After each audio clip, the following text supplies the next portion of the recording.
Claire, I did have a question actually about your science festival and the location that you chose. Why did you choose to hold it in the church? Well, there's a couple of reasons for that. One, because it was on the footpath to the food festival. Two, because it was free, because having a vicar on board meant that they sort of had it free. The only caveat was I had to let the church have a tea and coffee stall, so that was fine. And thirdly, all the churches in the Merthyr Town Centre are so centrally based, and nobody ever uses them for anything other than churches or anything like that. And the number of people who came in and said they'd never been in there, and these are people I've known for like 30 years, and they've never been inside these churches, and they're from the Merthyr area, but they're such wonderful open spaces that you can cram a lot into. And with St David's Church, you had the 2 rooms, so you had a little choir room, so you could have an intimate talking area, and then you could have the bigger area for the stalls. The only one downside of using a church is that if they've got static pews, you have to deal with that, but we got around that on the day, so it was fine.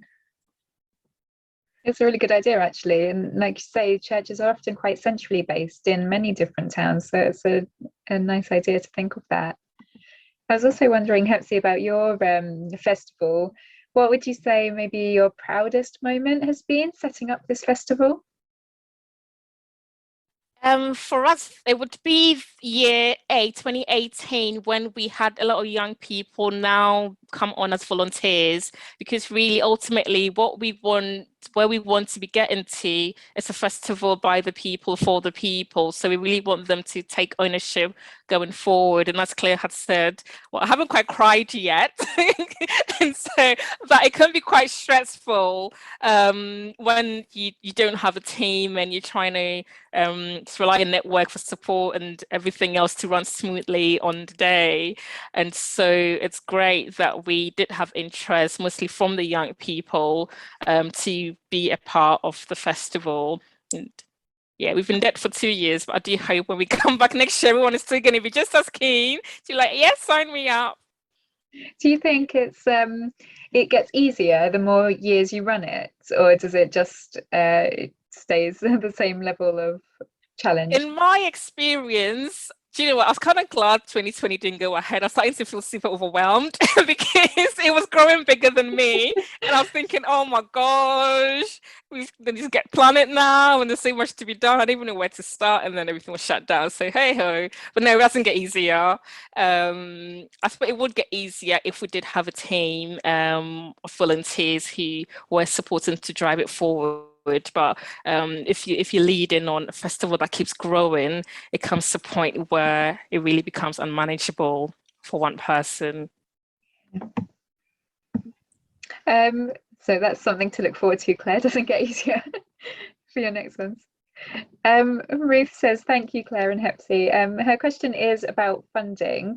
How did you approach acquiring funding for these events? Did you focus on working with one funding body, or did you get support from several sources? And what was your general success rate for submitting funding applications? So maybe Claire, if you answer first, and then I'll move over to Hepsi. Oh, okay. So the first time I did it, I only applied to the Learning Society of Wales. They are incredible in Wales for actually helping. I only ever asked for a small amount of money, which is probably my downfall, but they've been great. They've also helped in 2021. They're really great. I also got a grant from the Royal Society of Chemistry this year. That one is a very different sort of thing to fill in because there's a lot much more paperwork that you had to fill in, and I was lucky enough to get that. I also applied to the Physiology Society. Didn't get it the first time because I didn't put enough information in the grant. So I would say put as much information if you actually apply to these as possible. Then I got it the second time. And it's probably somebody else that I'm completely missing, but I have had a really good success rate with this. I think because in the fact that it's novel, in the fact that it's in South Wales Valley, it's in a disadvantaged area, it does really help with the funding. But I try to go find funding wherever I can, essentially. And Hepsi, Yeah, what and about you? yes, the maximum budget we've run Basildon Street Sights on has been £2,000 and the minimum has been £500. But then again, when it's a small festival, it's easier to manage it with smaller funds. And one of the challenges again for the 2020 year was as the festival was starting to grow, we were going to need larger funds to be able to keep it running. But similar sources, really, the RSB, Physiological Society, the Basildon Council themselves had also funded it 1 year, but the maximum budget had been £2,000 to date.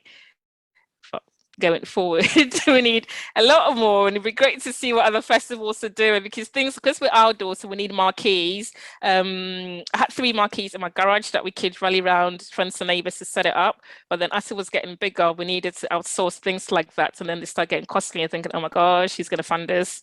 Our local companies are going to come on board, so it's going to happen next year. Fingers crossed.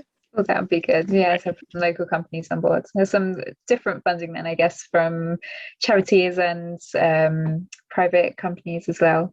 I also plugged there the SEB outreach grant that I mentioned earlier. Again, just on like an advertising reel. No, but do apply to that, anyone who is looking for funding, because it's open to SEB members and non-members as well.